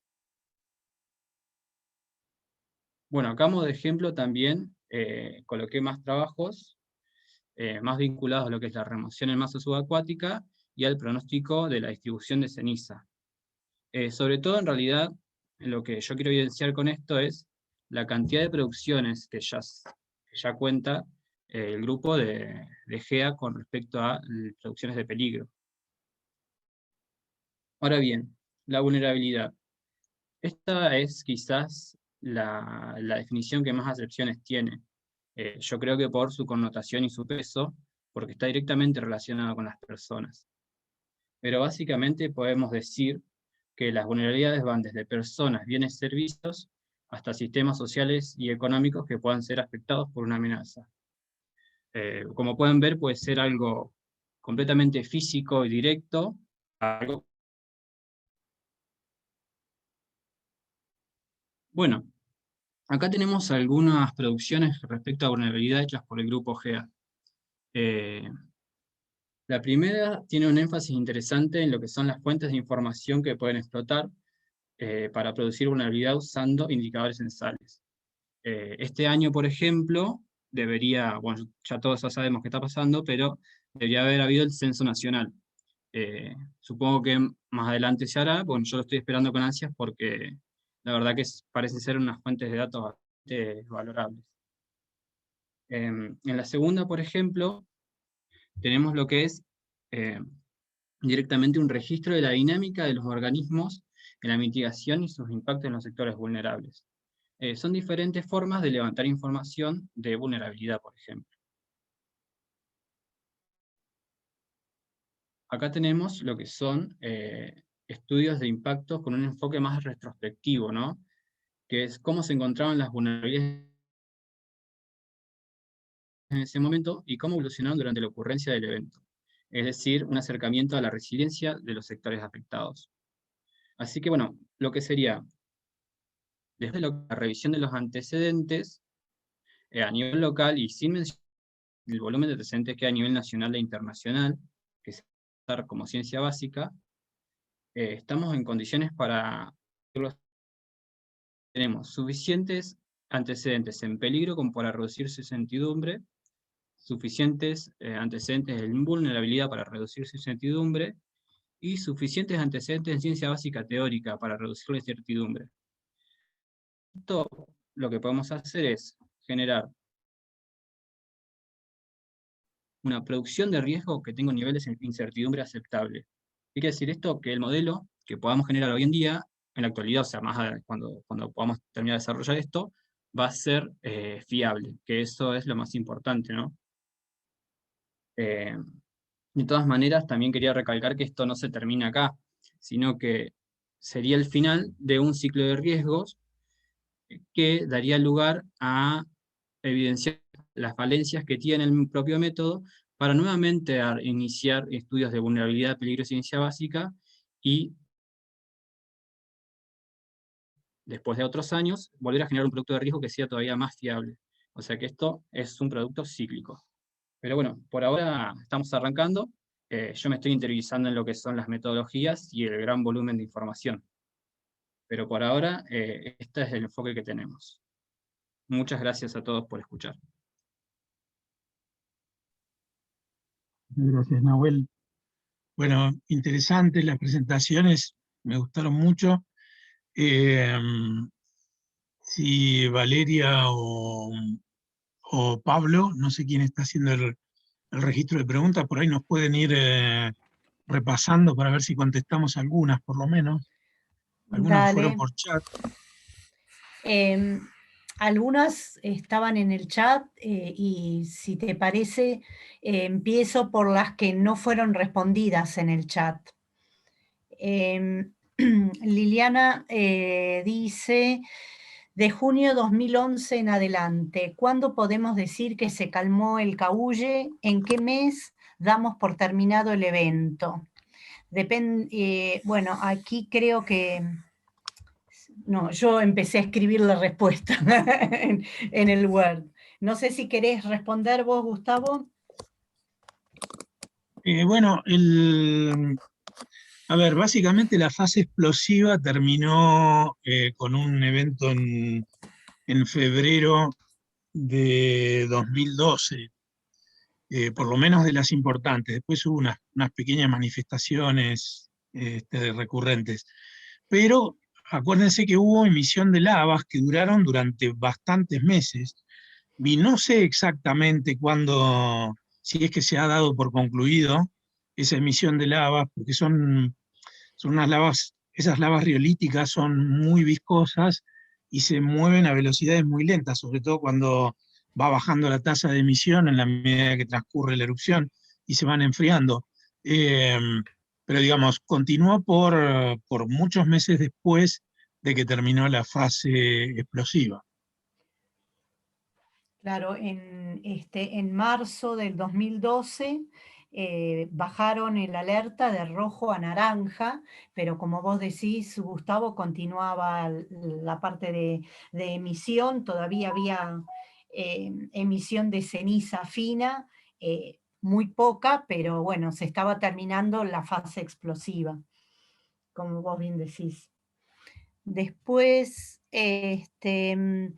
está lo que dice Marcos, que encontraron ese barrio nuevo de viviendas sociales en la zona de impacto, hablando de los lares secundarios. Y hay zonas habilitadas en riesgo de lares secundarios, pregunta Conrado. ¿Existe forma de desviarlos? Esto es todo un poco lo mismo, ¿no? Bueno, y hay una también, perdóname, en el mismo sentido hay una que dice, según lo que explicó Nahuel, todos los nuevos emprendimientos inmobiliarios tienen en cuenta esas ocurrencias de lares o llegado el momento hay que evacuar. Entonces yo creo que las tres preguntas las podemos juntar, ¿no? Sí, totalmente. Bueno, yo respondiendo un poco a la pregunta que hablaba sobre frenar estos eventos, en relación a eventos de esta magnitud, como lo de los lares secundarios, se habla de mitigación, es decir, de evitar el impacto sobre las comunidades. No se habla de prevención, no se intenta detenerlos en ese caso. Claro, ahí, a ver, dependiendo de las condiciones y las posibilidades, hay algunos casos en los que se generan, se construyen en los fondos de los valles unos aparatos que para bajarles la velocidad y tratar de que se detengan un poco antes, pero todo eso depende mucho de las características del lugar y del lugar que uno está esperando, ¿no? En cuanto a si estos emprendimientos los tienen en cuenta, yo no sé, quizá Marcos nos pueda explicar más, que él sabe lo que está pasando en la villa.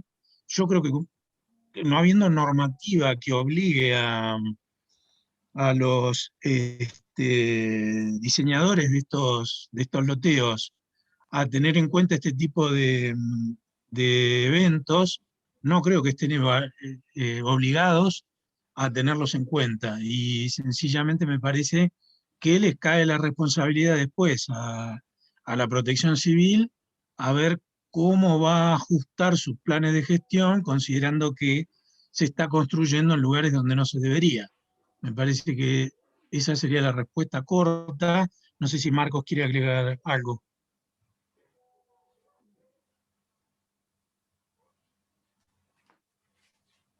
Bueno, debe estar sin audio. Sí, no se lo escucha. A ver, acá abajo. Después, Enrique Armendáriz pregunta... Ahí, Sí, Ahí está. dale. disculpen la informalidad, pero no sé si me van a escuchar ahí, no estoy con buena señal. No sé si me escuchan. Muy bajito, Marcos.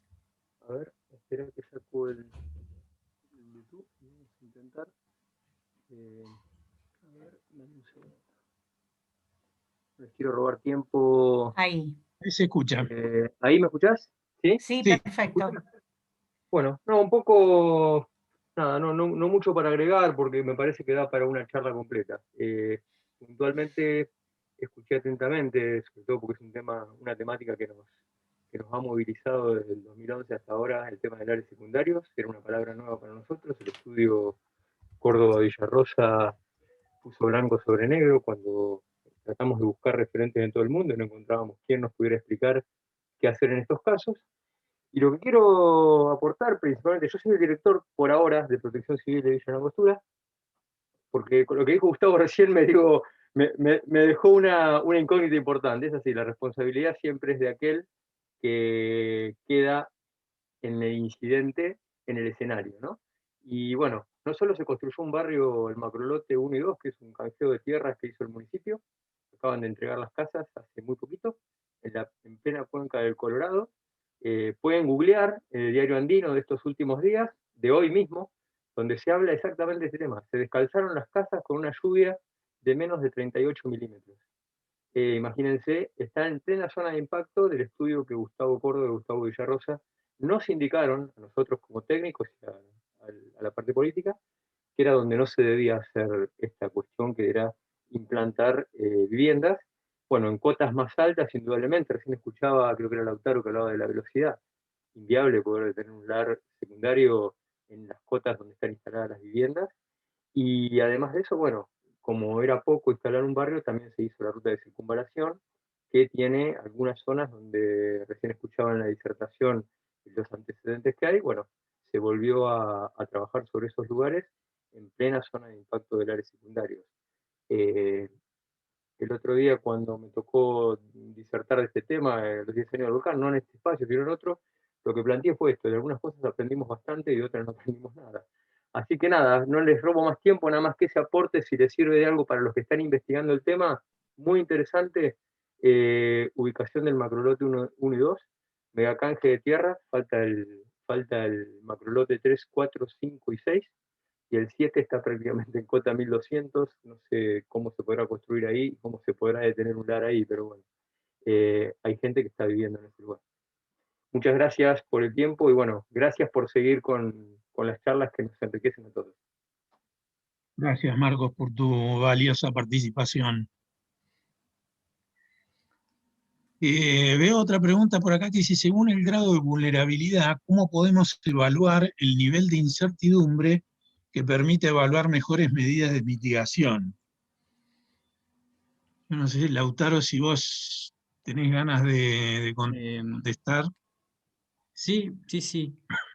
Bueno, básicamente lo que uno necesita es un buen inventario de eventos para saber con qué nivel de incertidumbre estás contando, me parece a mí. O sea, si vos realizás un método que decís que tiene poder predictivo, pero no se ajusta al inventario de eventos, significa que tenés un gran grado de incertidumbre. La manera de reducirlo es generalmente forénsica, me parecería a mí. No sé si, Gustavo, querés agregar algo más. No, me parece que, a ver, con esto El tema de la vulnerabilidad es complicado porque es difícil abordar todo el espectro de variables posibles, ¿no es cierto? La vulnerabilidad cambia con el tiempo y entonces me parece que es el factor que quizás es más difícil de tener bajo control. Por ejemplo, yo me imagino que la vulnerabilidad hoy de una población X debe ser bastante mayor que la que era antes de la pandemia. Entonces, hay una cantidad de factores que es difícil ir actualizándolos. Entonces, si hablamos de incertidumbre, me parece que buena parte de la incertidumbre depende de las condiciones sociales que son tan variables. Creo que la parte, digamos, un poco más fácil de tener bajo control es la parte de los peligros, que si bien es un desafío muy importante porque hay poco conocimiento y sobre todo poco desarrollo del conocimiento en la región, eh, pero me parece que es menos variable que las condiciones de vulnerabilidad.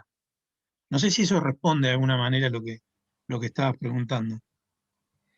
Mira, para cerrar, Gustavo, me parece interesante lo que escribe María Teresa, que dice, una lástima, tenemos la información y no la usamos correctamente, después lloramos pérdidas humanas y materiales. Que es cierto que hay un montón de información técnica, científico-técnico, que uno va juntando durante años de trabajo, y a veces lo que es más difícil es ver cómo se lo baja, cómo se logra que integre los planes de gestión desde lo político, ¿no? No sé si me expresé correctamente, pero...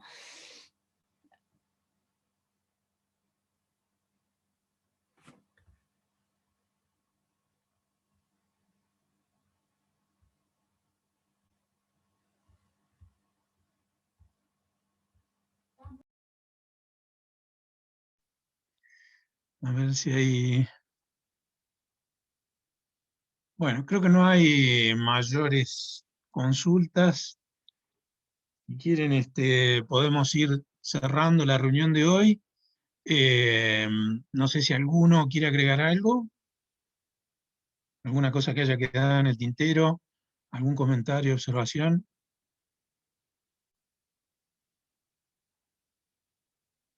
Bueno, entonces nos despedimos. Yo solamente les recuerdo brevemente que el viernes que viene vamos a tener un par de charlas, la presentación de un libro que es una iniciativa de la gente de la Universidad Nacional de Río Negro, que es el libro que también trae a colación eh, los- la evolución en cuanto a trabajos científicos y los aportes desde el sistema científico que ocurrieron en estos 10 años posteriores a la erupción.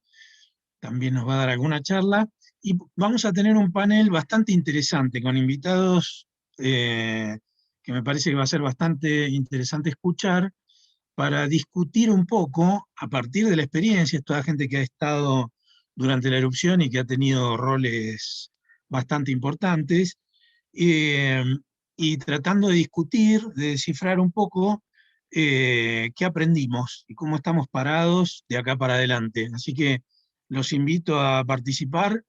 Aquellos que hoy se hicieron los vagos, por favor, contáctenlos y díganles que venga porque el viernes que viene va a estar bueno. Por mi parte los despido, les agradezco mucho que hayan participado. Todo esto tiene sentido en la medida de que ustedes están acá y de que participan y que se involucran. Así que les agradecemos mucho su compromiso.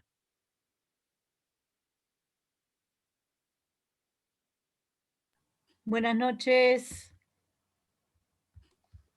Buenas noches.